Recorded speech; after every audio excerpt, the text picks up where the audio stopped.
قال رب انا یکون لی غلام،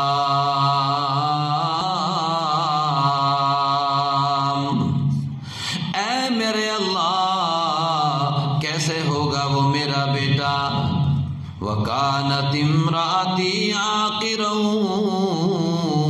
وَقَدْ بَلَغْتُ مِنَ الْكِبَرِ عِتِيًّا۔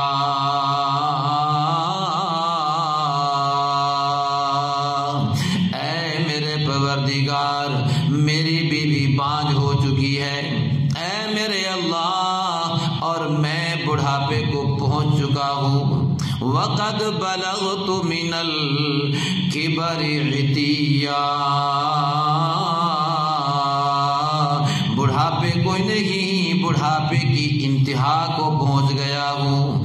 قَالَ كَذَلِكَ قَالَ رَبُّكَ هُوَ عَلَيَّ هَيِّنٌ وَقَدْ خَلَقْتُكَ مِنْ قَبْلُ وَلَمْ تَكُ شَيْئًا۔ بادشاہ نے کہا سنا اپنا قرآن، تمہارا قرآن حضرت مریم اور عیسیٰ کے بارے میں کیا کہتا ہے۔ حضرت جعفر رضی اللہ تعالیٰ عنہ نے دوسرا رکوع شروع کر دیا، پہلا رکوع ختم ہوا تو دوسرا رکوع آج بھی شروع کر دیا۔ وَاذْكُرْ فِي الْكِتَابِ